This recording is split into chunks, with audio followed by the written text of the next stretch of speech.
This is how you cross over from Israel to Gaza, and right now we're in no man's land. Prime Minister, do you now regret when once asked what your favourite joke was, you replied Nick Clegg? And Deputy Prime Minister, what do you think of that? Mr. Trump, why should you be president? What makes you fit for the role? Is it just one big ego trip? Thank you very much. People aren't sure they can trust what you say. You say things and then it turns out that they're not quite what you said. On this week's How Did We Get Here, as the UK leaves the EU, what does all the drama of the last 3.5 years mean for the future we're going to carve out with our European neighbours? To talk about that, I'm joined by Anand Menon, one of the country's leading analysts of what's happened between us and Europe and where we may be going.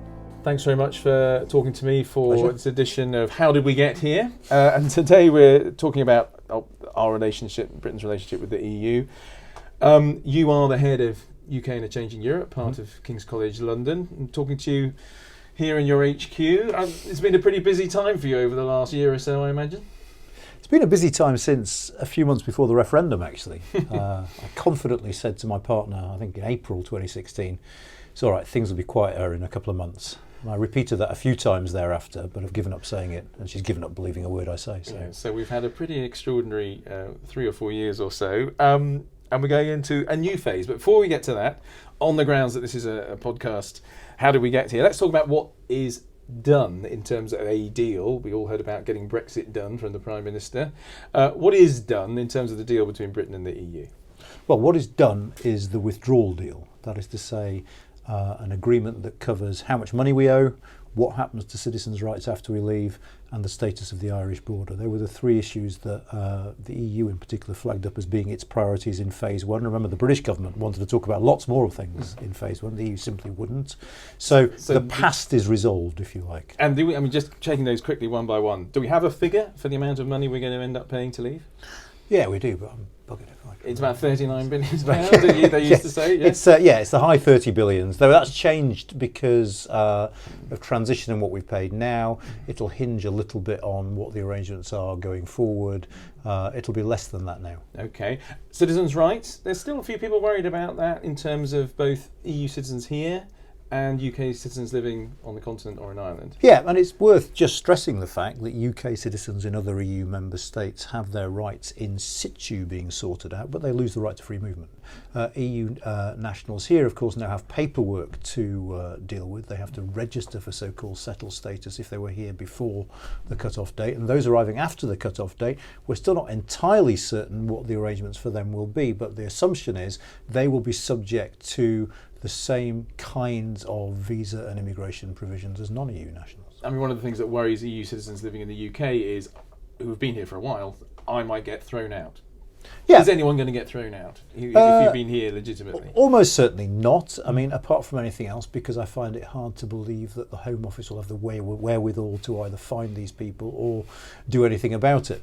It's not the most reassuring from those people. But also, also, I mean, the government has made reassuring noises over the last week about this. Initially, what they were saying was if people didn't get their settled status application in on time, then they could be liable for deportation. They've rowed back on that a little bit, realising, sensibly enough, that that's not a great way to sound, particularly at the start of a negotiation with those people's home governments. Okay, finally, and I really don't want to get bogged down in the details of this, but Northern Ireland, are we really sure both sides are on the same page when it comes to the status of Northern Ireland and the Irish border?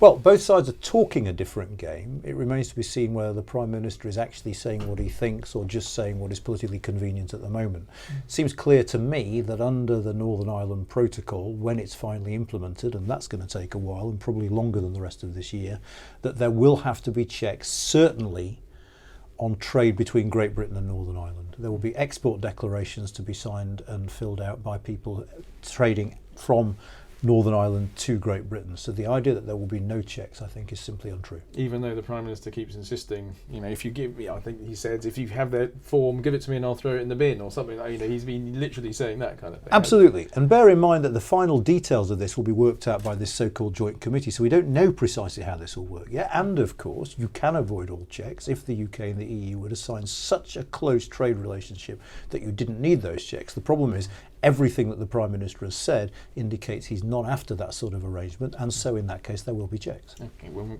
probably come on to that in a minute. And just what would really change for people travelling, trying to do business as of January the 31st. Does anything change? Because we're in this transition period, aren't we? Well, the fact is, very, very little changes, and that's the point of the transition period. The trading relationship between us and the European Union remains the same. The one fundamental change is that Brexit becomes far more irreversible than it was. Up till 11 p.m. on Friday, the British government has the right to unilaterally change its mind about Brexit.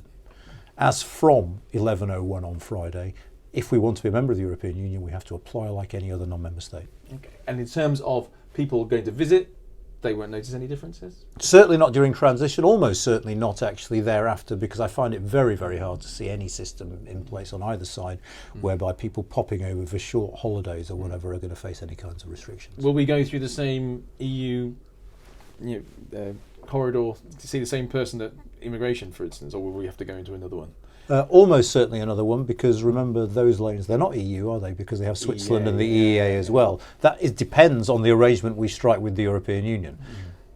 Striking an arrangement that preserves free movement strikes me as being, well, rather unlikely under this government, so I suspect that we'll be going through a different channel. Okay. But not for 2020? No, absolutely not for 2020, from the start of 2020. Okay, right, let's come on to the big stuff. So that's sort of where we are.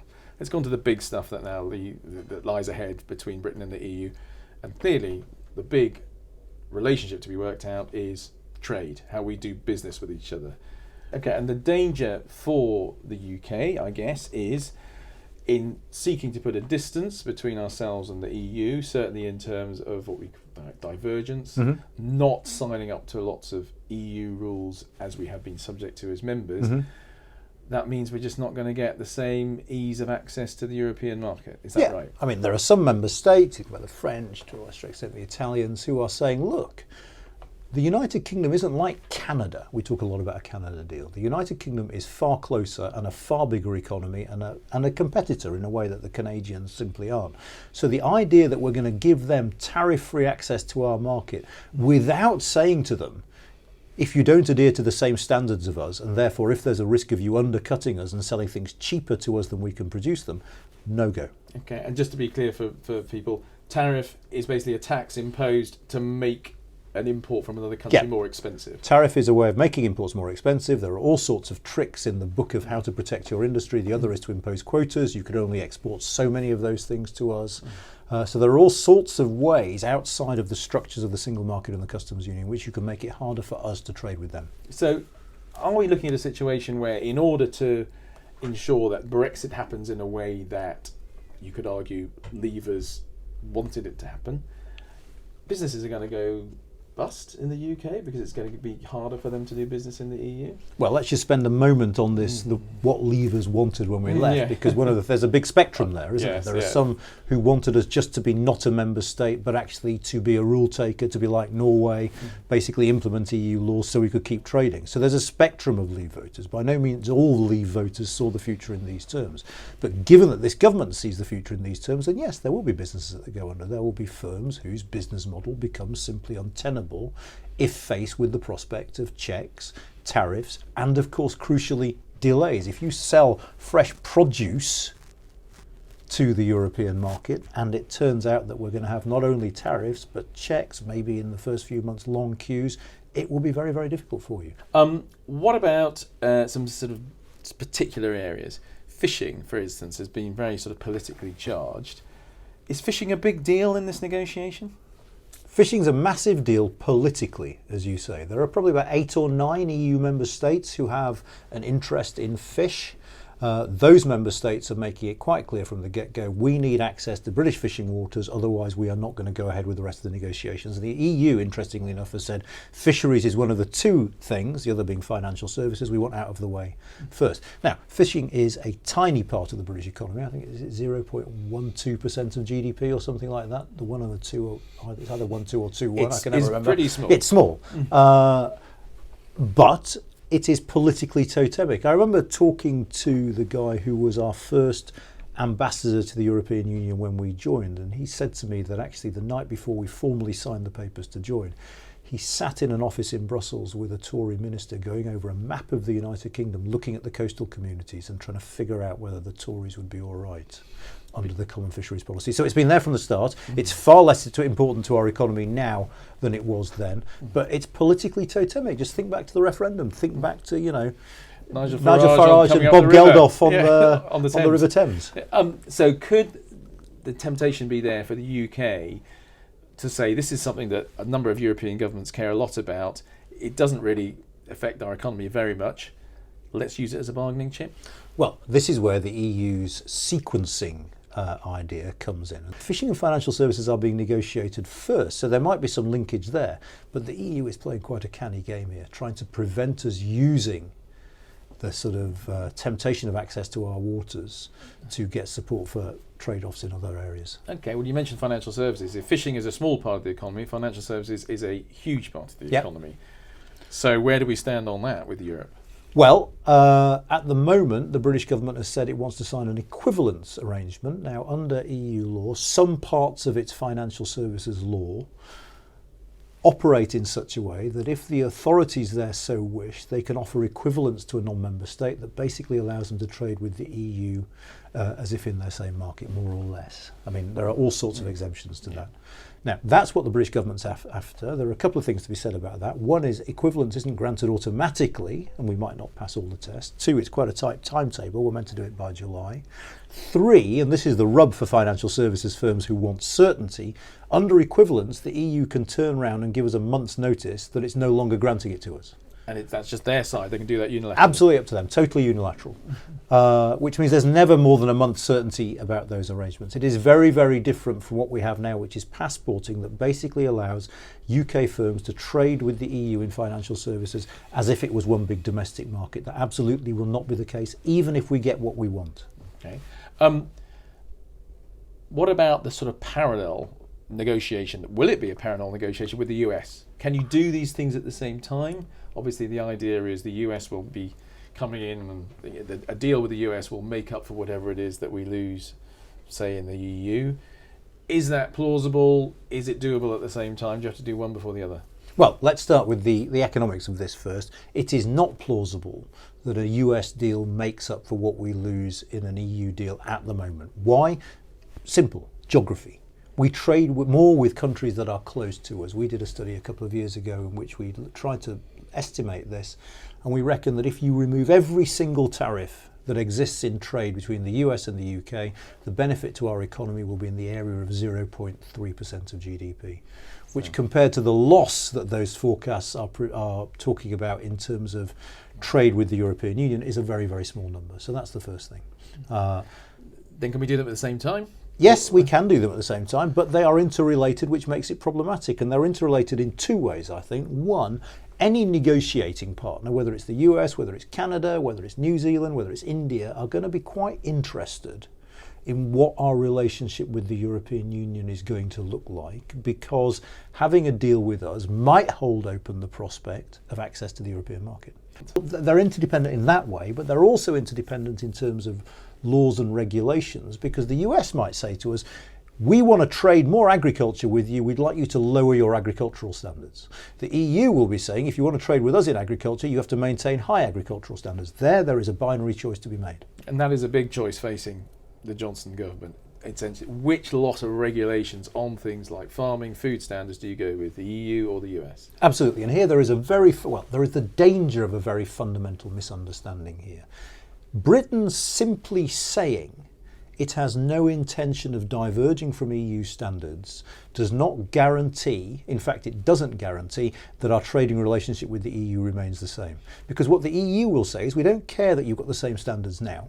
We want guarantees about the future, and with all due respect, Mr Johnson saying we're not going to diverge in future isn't a guarantee.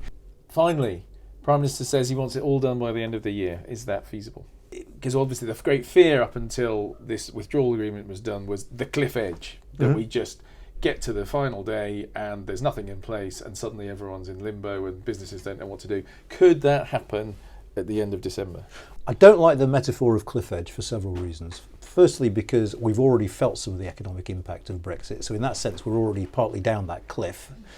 So the distance to go isn't as much as it would have been. Secondly, because the effects will be felt over time. The day after we leave the European Union, even if we leave with no trade deal, Nissan aren't going to up sticks and say, right, we're shutting Sunderland down, we're off. What they might do is say, actually, when it comes to the next models, because they're not being made inside the European Union, we're going to rethink our strategy. So it's going to be a slower and more subtle process than cliff edge implies, so the economic impact will be severe. However, it is absolutely possible that we get to the end of this year and there is no agreement in place with the European Union, and that therefore we trade with our biggest and nearest trading partner with no formal agreement in place at all, which would be absolutely extraordinary. Very hard, if not impossible, to find a comparator in world politics, and will have a significant impact on our economy and on firms in our economy. And at that point, do you think the Prime Minister looks at it and goes, okay, I know I said I wanted to have it all done at 2020, we wouldn't extend, but we will extend. Can I do that? Well, here's the rub. We have this thing called transition, which, as we were talking about before, keeps things exactly as they are now. Under the terms of the withdrawal agreement, if we are thinking of extending transition, we have to ask the European Union before the end of June. And that's an issue for us because in general, if you think back through this Brexit process, every time we've asked for an extension, it has been at the 11th hour when we've had a panic attack and thought, oh my God, we're not going to get this done in time. This requires forethought, and we haven't proven very good at that to date in this process. Now, it might be that both sides say, okay, look, we get that politically you can't do this. So in September or October, let's start thinking about ways where you can extend transition and call it something different. There are a couple of problems with that. If you did it formally, so if the UK and the EU sat down and decided we're going to have a standstill agreement while we keep negotiating, that would be an agreement and would need to be ratified by all the member states. So many of the same problems attendant on a trade deal would affect that. The second way of doing it seems to me, and I'm not sure you could do it that well this way, is for the EU to grant us a series of mitigations. Unilateral EU decisions to keep the plane or the arrangement on air transport going, to keep freight flowing by allowing for more licenses for freight operators and things like that. They won't be deals. That will be the EU doing stuff to mitigate the damage on its own member states and reserving the right to stop them whenever they want. So unless we ask, you can't extend transition without extending transition. Okay. It has to be done by the end of June. Okay, so final question, when the Prime Minister said we can get Brexit done, it's just not that simple, is it? Well, yes and no. We will have left the European Union by midnight on the 31st of January. In that narrow sense, we have fulfilled the mandate of the referendum, which was we are choosing to leave the European Union. The problem is that decision spawns a whole load more work if you think about it, and we've only scratched the surface of it. I mean, for many in government, the negotiations are a minor element of what lies ahead because of Brexit.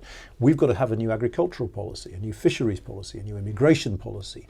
We need to think about what to do with regional funding now that we're losing access to EU funds in a year's time. We need to think about all that, and at the same time, this Prime Minister and this Number 10 are also very cognizant of the fact that there's a politics to Brexit, this whole talk about the red wall. How do we make people who voted leave feel like they're getting something out of this? So actually, the negotiations themselves are only a thin slice of the huge chunk of stuff that Brexit means we're going to have to do.